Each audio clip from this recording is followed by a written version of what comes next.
आप मान के चलो कि ये 4 बजे बंद हो ही जाता है, क्योंकि 4 बजे का सारा माल चला जाता है। ये जितने भी कुल्हड़ आपको दिखाई दे रहे हैं, बड़े या छोटे, ये सब 4 बजे तक का है। 4 बजे ये सब बंद हो जाएगा।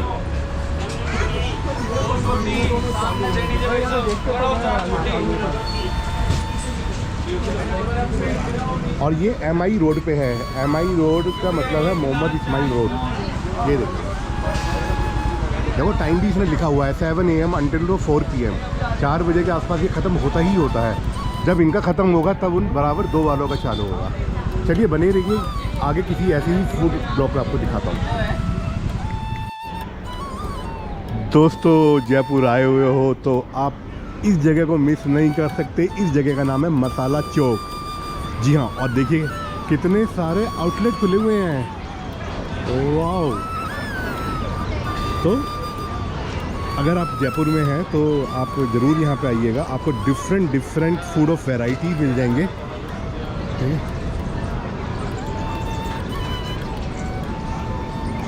विदेशी पंजाबी फूड,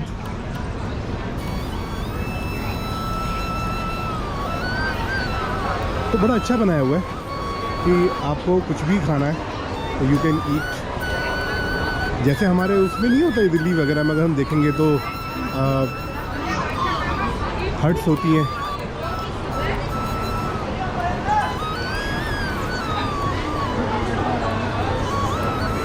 ये देखिए पाव भाजी, वाह!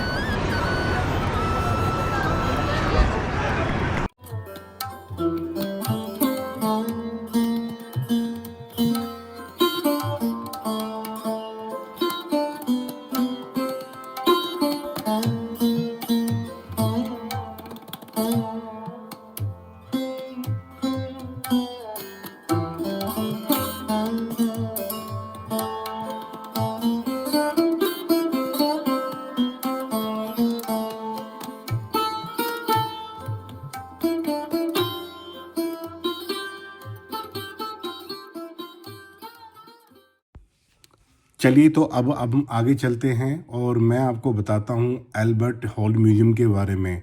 दोस्तों ये अपना मसाला चौक जो अभी हम यहाँ पे देखा था, अभी हम मसाला चौक में ही थे और ये उसके बिल्कुल सामने थोड़ी सी दूरी के में ही है। और इसके से ही मिलता जुलता जो है वो है राम निवास उद्यान। तो वैसे तो अगर हम बोलें तो ये राम निवास उद्यान की बाहरी और सिटी वॉल के नए द्वार के सामने है। ये इसका एक एड्रेस बन सकता है। और यह भारत और अरबी शैली में बनाई गई एक बिल्डिंग है और इसका डिज़ाइन सैम्यूल स्विंटन जैकब ने की थी। और यह एक पब्लिक म्यूज़ियम का जो रूप इसने लिया था वो 1887 या बोलेंगे 1887 में खुला था। यह बिल्डिंग थोड़ी सी वाद विवादों में रही थी। हुआ क्या था, महाराजा राम सिंह तो चाहते थे कि इसको एक टाउन हॉल बनाया जाए और एडमिनिस्ट्रेटिव वर्क किया जाए, इस तरह की चीज़ें बनाई जाएं। लेकिन माधो सिंह टू ने यह निर्णय लिया कि जयपुर की कला का यह म्यूज़ियम बनाया जाए और इसको राम निवास उद्यान के अंग माना जाए। तो दोनों में मतलब काफ़ी सारा एकदम संघर्ष रहा और ये वाद विवादों में रही। बाद में फिर यही हुआ कि इसे म्यूज़ियम का ही रूप दे दिया गया है।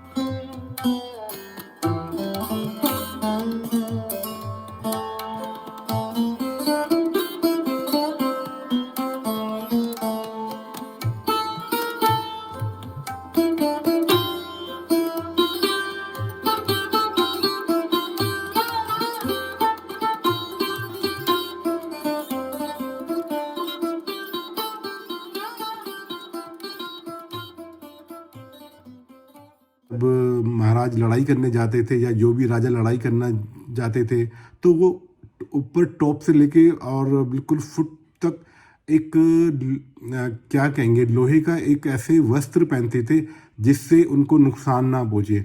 तो वो भी उसमें दिखाया गया है। तो मतलब अगर म्यूज़ियम का नाम दिया है तो वहाँ पे चीज़ें हैं, वहाँ पे चीज़ें रखी हुई हैं। अगर हम अब इसकी टिकट की बात करेंगे तो टिकट वही सेम है, 52 रुपीज़ और 22 रुपीज़। 52 आपका जो नॉर्मल है एडल्ट के लिए, और अगर आप स्टूडेंट हैं तो आपको 22 रुपीज़ का होगा। लेकिन कंडीशन वो ही है कि आपको आईडी कार्ड शो करना पड़ेगा while taking the ticket from the counter.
चलिए बात करते हैं हमारे नेक्स्ट डेस्टिनेशन, और जिसका नाम है जल महल। दोस्तों आपने सुना भी होगा और मुझे पूरा विश्वास है आपने देखा भी होगा, क्योंकि जब हम दिल्ली से आते हैं, दिल्ली गुड़गांव साइड से आते हैं, तो ये बिल्कुल जयपुर शहर स्टार्ट होने से पहले ही ये जगह स्थित है।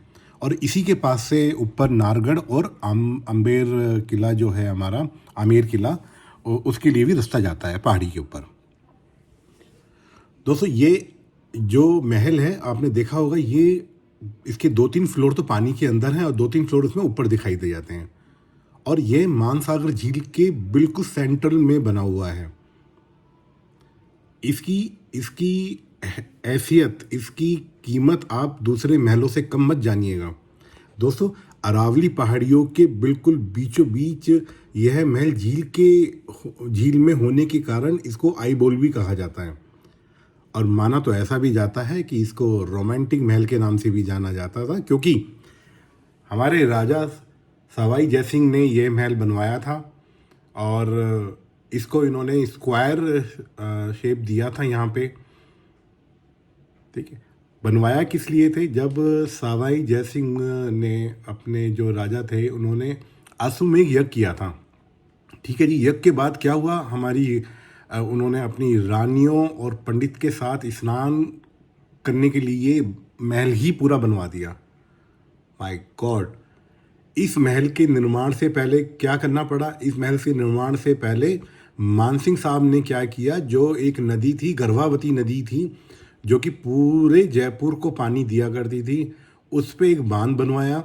और बांध बनवाने के बाद इस नदी से पानी का एक सिरा मोड़ के ये पूरा एक झील बना दिया, जिसका नाम रखा गया मानसागर झील।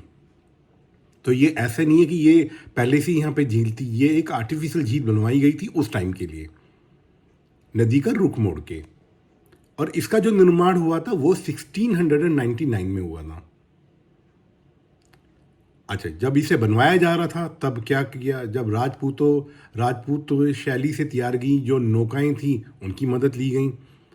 राजा इस महल को अपनी रानी के साथ एक स्पेशल टाइम स्पेंड करने के लिए इस महल का यूज़ करते थे। ठीक है, या कोई स्पेशल इवेंट होता था, कहते हैं ना राजसी उत्सव होते थे, तो उस टाइम पे ये स्पेशल गेस्ट के लिए ये महल यूज़ किया जाता था। और जो आम जनता होती थी ना, वो शाम को इसकी पाल पर आनंद लेती थी। जहाँ आजकल आप रोड पे खड़े होकर आनंद लेते हो, तो अंदर तो आप जा ही नहीं सकते हो, और बाहर से ही इसे आप देख के खुश हो जाते हो। तो दोस्तों उस टाइम पे भी आम जनता बाहर से ही देखा करती थी। इसकी खासियत क्या है, इसे बनवाने की ज़रूरत क्यों पड़ी? तो मैं बता देता हूँ। दोस्तों, जयपुर में गर्मी पड़ती है, तब से रेगिस्तान के बीच में इस महल में गर्मी नहीं लगती थी, क्योंकि इसके कई तले पानी के अंदर बनाए गए थे। इस महल से पहाड़ और झील की खूबसूरत नज़ारा भी देखा जा सकता था। चांदनी रात में झील के पानी में इस महल का नज़ारा बेहद ही रोमांटिक होता था। मैं तो इसे विजुअलाइज कर रहा हूँ तो मुझे वो पल समझ में आ रहा है कि वो कितना सुंदर पल होगा। और जब हमारे महाराज ने उसे खुद उस टाइम को जिया होगा तो क्या बात है, क्या बात है, क्या बात है।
ये लो जी, हम आ गए अपने अगले पड़ाव पे, नाहरगढ़ दुर्ग, जिसे नाहरगढ़ का किला भी कहा जाता है। दोस्तों, ये अपने जो राजा थे जयसिंह द्वितीय, सवाई जयसिंह द्वितीय जी ने, उन्होंने क्या किया था, आमेर के किले की सुरक्षा के को ध्यान में रखते हुए इसे अरावली की पर्वत श्रृंखला के छोर पर ये नाहरगढ़ का किला बनवा दिया। अब एक ऐसी बात कही जाती है जिसमें मैं तो विश्वास नहीं करता है, आपको करना है तो करिएगा, अदरवाइज इस बात को छोड़ दीजिएगा, कि कोई एक नाहर सिंह नाम के राजपूत की वहाँ पे आत्माएं भटका करती थी, और वो किले का जो काम चलता था उसमें वो परेशानियाँ करती थी कि वो बनने नहीं, कुछ नुकसान हो जाता था, कोई मर जाता था, कुछ ना कुछ वो पंगा होता रहता था। अतः जो वहाँ पे तांत्रिक बाबा वगैरह थे उनसे सलाह ली गई, तो उन्होंने क्या कहा कि भाई इस प्रेत बाधा को दूर करने के लिए इस किले का नाम नाहरगढ़ रख दिया जाए। और ऐसा बताते हैं कि शायद वो बाधाएं दूर हो गई थी। मैं पर्सनली विश्वास नहीं करता हूँ। ठीक है जी, 19वीं शताब्दी में अपने सवाई राम सिंह और सवाई माधो सिंह के द्वारा भी किले के अंदर भवनों का निर्माण कराया गया, जिनकी हालत आज भी ठीक ठाक है। मैं अंदर उसमें स्पेशली गया, मैंने देखा, ठीक लग रहा था, मतलब ऐसा नहीं था। खैर, अभी भी उसका रख रखाव किया जाता होगा। सवाई राम सिंह की 9 रानियों के लिए अलग अलग आवास खंड बनवाए गए थे, जो सबसे सुंदर भी हैं। और इसमें मैं आपको ये बता दूं, यहाँ पे मतलब थोड़ा सा आधुनिक सुविधाओं की भी व्यवस्था की गई थी शौच आदि के लिए। ये बहुत बड़ी बात है, अदरवाइज ऐसी चीज़ें वहाँ पे किलों के अंदर नहीं हुआ करती थी, कुछ वो अलग अरेंजमेंट था। किले के पश्चिम भाग में पड़ाव नाम का एक रेस्टोरेंट भी था, जहाँ खान पान की पूरी व्यवस्था थी, जहाँ से सूर्यास्त बहुत ही सुंदर दिखाई देता था। चलिए दोस्तों, ये सीरीज़ मैं यहाँ पे समाप्त करता हूँ। अभी आप आमेर किले की कुछ झलकियाँ देखिएगा, एरियल व्यू देखिएगा, आपको मज़ा आएगा। दोस्तों, यह ट्रिप आपको कैसा लगा, यह ब्लॉग आपको कैसा लगा? अगर आपको इसमें थोड़ा भी आपको मनोरंजन मैंने किया हो, या आपकी नॉलेज में थोड़ी सी भी मैंने वृद्धि की हो, तो दोस्तों इसको ज़रूर लाइक करिएगा, शेयर कीजिएगा। और अगर अभी तक भी आपने इस चैनल को सब्सक्राइब नहीं किया है तो प्लीज़ इसको सब्सक्राइब जरूर कर दें, और बेल आइकन का बटन दबाना ना भूलें, अदरवाइज मेरी आने वाली वीडियो आपको नहीं मिलेंगी। चलिए, thank you so much, bye bye, take care.